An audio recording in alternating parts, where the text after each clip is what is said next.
Kumpleto na ang maglalaban sa Eastern Conference Play-in Tournament this year, GOAT fam. Nariyan ang team ni Joel Embiid na Philadelphia 76ers going up against Jimmy Butler's Miami Heat. At ang Chicago Bulls ni DeMar DeRozan versus Trae Young-led Atlanta Hawks. Unahin na natin ang labanan ng 7th at 8th seed, Philadelphia versus Miami. Kung sino ang mananalo sa match na to ay makakalaban ang number 2 seed na New York Knicks. Papangunahan ng 76ers as usual ng kanilang 2023 MVP na si Joel Embiid. Nakakahil lang mula sa kanyang knee injury na nag-average ng napakataas na 34.7 points, 11 rebounds and 5.6 assists per game. Tutulungan siya ng kanyang rising all-star teammate na si Tyrese Maxey along with Kelly Oubre, Kyle Lowry at Tobias Harris. On the other side, narito na naman ang mahilig manggulat tuwing postseason ng Miami Heat. Tapos na ang regular season kaya naman panahon na para mapanood na naman natin ang playoff version ni Jimmy Butler. Alam naman natin na mahilig mag-lie low itong si Jimmy tuwing regular season, then biglang sasabog kapag postseason na. This season ay nagtala siya ng 20.8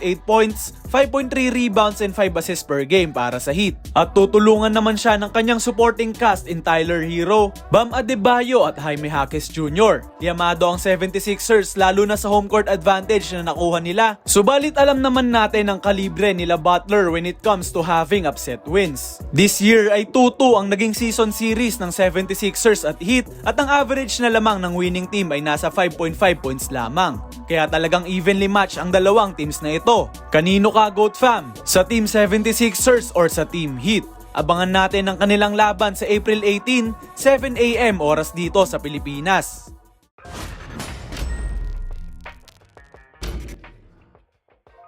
GOAT fam, please like and subscribe na sa GOAT's Descendants para sa ating regular uploads. Malapit na nga tayong mag 50k subscribers, kaya't samahan nyo ako sa aking journey in getting that milestone.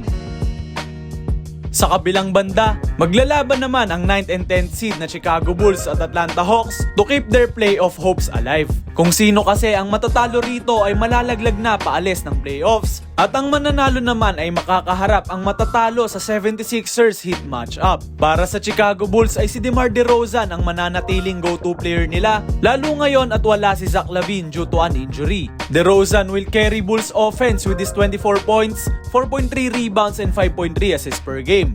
Tutulungan siya ng kanyang significant teammates in Nikola Vucevic, Kobe White at Alex Caruso. Samantalang sa Atlanta naman ay ang kakabalik lang na si Trae Young ang magiging main man nila, averaging 25.7 points, 2.8 rebounds and 10.8 assists per game.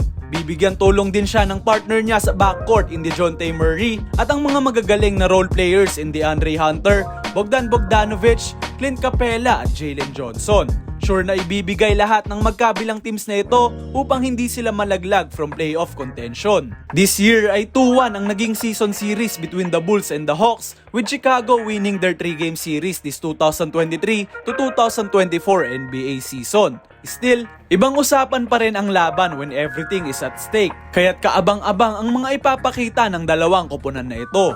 Duo ni Trae Young at DeJounte Murray, kalaban ang duo ni DeMar DeRozan at Nikola Vucevic. Kanino kakakampi sa laban na ito, GOAT fam? Sa Chicago Bulls o sa Atlanta Hawks? Gaganapin ang laban na iyan sa home court ng Bulls, April 18 at 9:30 AM oras dito sa Pilipinas.